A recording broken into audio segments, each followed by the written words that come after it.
এক অমাবস্যার রাতে শীতল হাওয়ায় এবং গা ছমছম করা পরিবেশের মাঝে এক তান্ত্রিক একটি গাছের নিচে বসে যজ্ঞ করছিল। সেই তান্ত্রিক চোখ বন্ধ করে এক নাগাড়ে একটি মন্ত্র বিড়বিড় করে পড়ছিল, আর কিছুক্ষণ পরপরই আগুনের মধ্যে আহুতি দিচ্ছিল। তাকে দেখে মনে হচ্ছিল তার এই যজ্ঞ আজ কোনোভাবেই শেষ হবে না। সে যতবার মন্ত্র উচ্চারণ করছিল, ততবার জঙ্গলের ভেতর থেকে এক ভয়ানক আওয়াজ ভেসে আসছিল, কিন্তু সে ওই দিকে কান দিচ্ছিল না। এমন সময় একটি মেয়ের ভয়ানক চিৎকার ভেসে আসে। সামনে আয়। লুকিয়ে লুকিয়ে গর্জন করছিস কেন? তান্ত্রিক এই কথা বলতে না বলতেই একটি পেঁচা উড়ে তান্ত্রিকের সামনে আসে। পেঁচা তার সামনে বসতেই তান্ত্রিক চোখ খোলে। তার চোখ দুটো টকটকে লাল হয়েছিল। কিছুক্ষণের মধ্যেই সেই পেঁচা একটি ভয়ানক ডাইনির রূপ ধারণ করে। কিরে তান্ত্রিক, তুই আমাকে ভয় পাস না নাকি?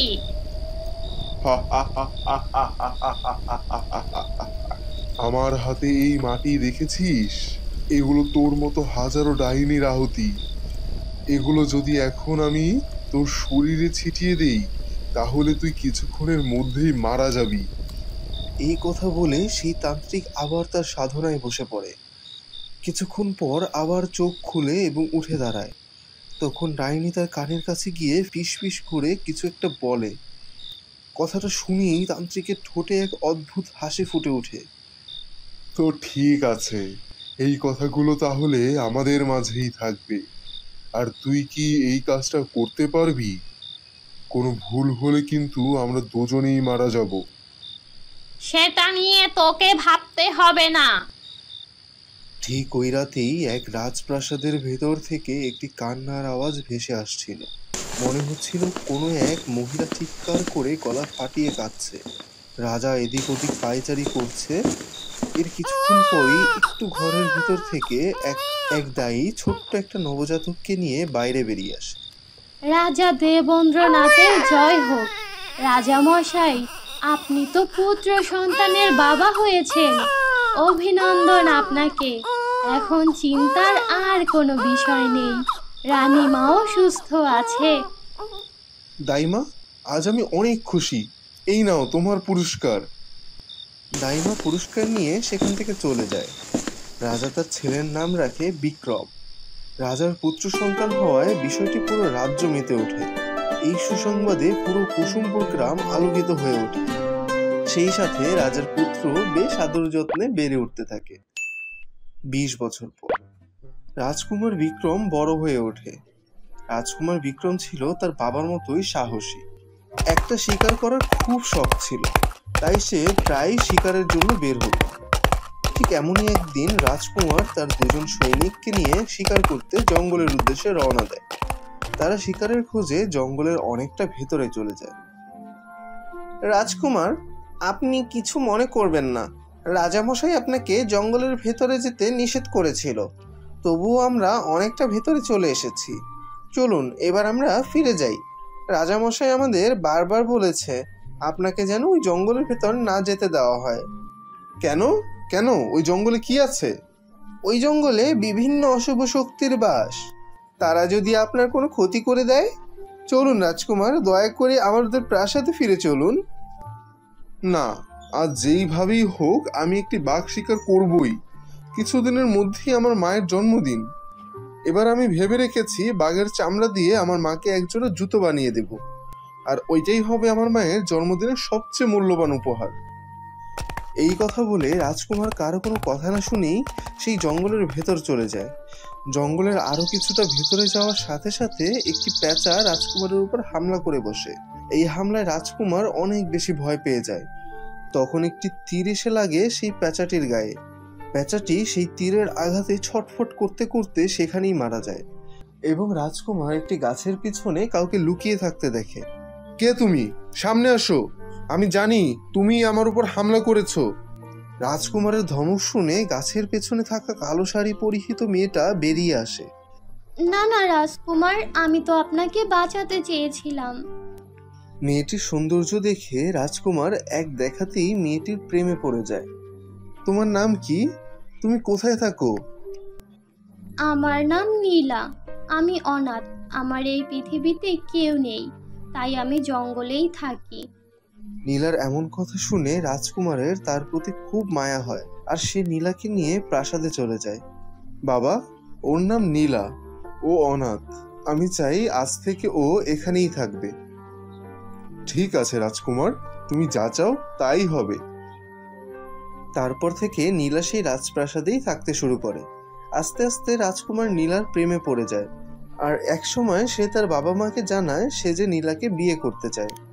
ঠিক আছে রাজকুমার, তোমার যখন পছন্দ তখন আমরা নীলার সাথেই তোমার বিয়ে দিব, আর কালই বিয়ে দিব। মহারাজ, আমার মনে হচ্ছে আপনি খুব তাড়াহুড়ো করছেন। আমাদের রাজ জ্যোতিষী এখন এখানে উপস্থিত নেই, তাই উনি আসার পরে না হয়। আহা রানী, তুমি কি বলছো? উনি তো হিমালয় সফরে গিয়েছে, কখন না কখন আসে তার কোনো ঠিক আছে? পরের দিন সকালেই রাজকুমার বিক্রম আর নীলার বিয়ে। গ্রামবাসীরা তাদের প্রাণ খুলে আশীর্বাদ করে, কিন্তু ওই দিনের পর থেকেই ঘটতে থাকে আজব আজব ঘটনা। গ্রামে একের পর এক মানুষ খুন হতে থাকে, কিন্তু কেউই জানে না তাদেরকে কে খুন করেছে। লাশ দেখে মনে হতে থাকে কোনো পিশাচিনী রক্ত চুষে খেয়েছে। গ্রামের সবাই এইসব ঘটনা শুনে আতঙ্কিত হয়ে পড়ে। এমনই এক রাতে রাজা তার মন্ত্রীর সাথে কথা বলছিল। মন্ত্রী, গ্রামের এই খুনগুলো কিভাবে আটকাবো? সেটাই তো বুঝতে পারছি না রাজা সাহেব। আমি তো বুঝতেই পারছি না এটা কোনো মানুষের কাজ নাকি কোনো ভূত প্রেতের। এমন সময় মন্ত্রী একটি আওয়াজ শুনতে পায়। রাজামশাই, আপনি এখানেই থাকুন, আমি আসছি। আমি না আসা পর্যন্ত এই রুম থেকে বের হবেন না। এই কথা বলে মন্ত্রী সেখান থেকে বেরিয়ে পড়ে। রাজ্যের বাইরে আসতেই সে নীলাকে দেখতে পায়। আরে রাজকুমারী, আপনি এখানে কি করছেন? বন্ধুরা, তোমরা তোমাদের নাম কমেন্ট বক্সে কমেন্ট করে জানাও, কারণ তোমাদের নাম দিয়েই তৈরি হবে আমাদের পরবর্তী কার্টুন ভিডিও। তখনই নীলা তার আসল রূপে ফিরে আসে আর মন্ত্রীকে তৎক্ষণাৎ মেরে ফেলে। আমি তুলা রাশির 49 জনকে খুন করে ফেলেছি। তাদের রক্ত খেয়ে নিয়েছি। এখন আমার আর রাজকুমারের যেই সন্তান হবে সে হবে তুলা রাশির। তাকে আমি বলি দিলেই 50 জন পূরণ হবে। পিশাচিনী আর রাজকুমারের সন্তান। ওকে বলি দিলেই আমি আর তান্ত্রিক অমর হয়ে যাব। এই কথা বলে ডাইনি সেখান থেকে গায়েব হয়ে যায়। কিছুদিন পরেই ডাইনি একটি পুত্র সন্তানের জন্ম দেয়। রাজ্যে খুশির আনন্দ বয়ে যায়। রাজকুমার তার মাকে ডেকে আনার জন্য তার মায়ের ঘরে যায়। এরপর যখন ফিরে আসে তখন দেখে তার খাটের উপর এক ডাইনি বসে আছে। এমনকি তার সন্তানকেও দেখতে বেশ ভয়ানক লাগছে। রাজকুমার কোনো কিছু করার আগেই ডাইনি তাকে খুন করে সেখান থেকে পালিয়ে যায়। তোকে আমি এত ভালোবেসেছিলাম, জঙ্গল থেকে তুলে এনে আমার রানী বানিয়েছিলাম, শেষে কিনা তুই আমাকে ধোঁকা দিলি। ডাইনি তার সন্তানকে নিয়ে তান্ত্রিকের কাছে যায়। এই নে তান্ত্রিক, পিশাচিনী পুত্র, এখন তুই আমাকে অমর করে দে। হ্যাঁ, দিচ্ছি। তান্ত্রিক, তোর জন্য আমি রাজকুমারকে ধোঁকা দিয়েছিলাম, আর শেষে কিনা তুই আমাকে ধোঁকা দিলি। যে তার স্বামীকে ধোঁকা দিতে পারে, এমনকি পেটের সন্তানের সাথে বেইমানি করতে পারে, তার শাস্তি একমাত্র মৃত্যু। এখন এই ছেলে যখন পরিপূর্ণ যুবক হবে তখনই আমি ওকে বলি দিব, তারপর হয়ে যাব অমর। তো বন্ধুরা, এই ছিল আমাদের আজকের গল্প। আশা করি গল্পটি তোমাদের কাছে খুব ভালো লেগেছে। ভালো লাগলে আমাদের আজকের গল্পটিতে একটি লাইক দাও, কমেন্ট করো, আর তোমার বন্ধুদের সাথে শেয়ার করো।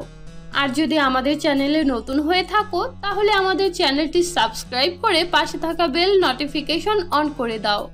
তো দেখা হচ্ছে পরবর্তী ভিডিওতে। ততক্ষণ পর্যন্ত ভালো থাকো, সুস্থ থাকো। আল্লাহ হাফেজ।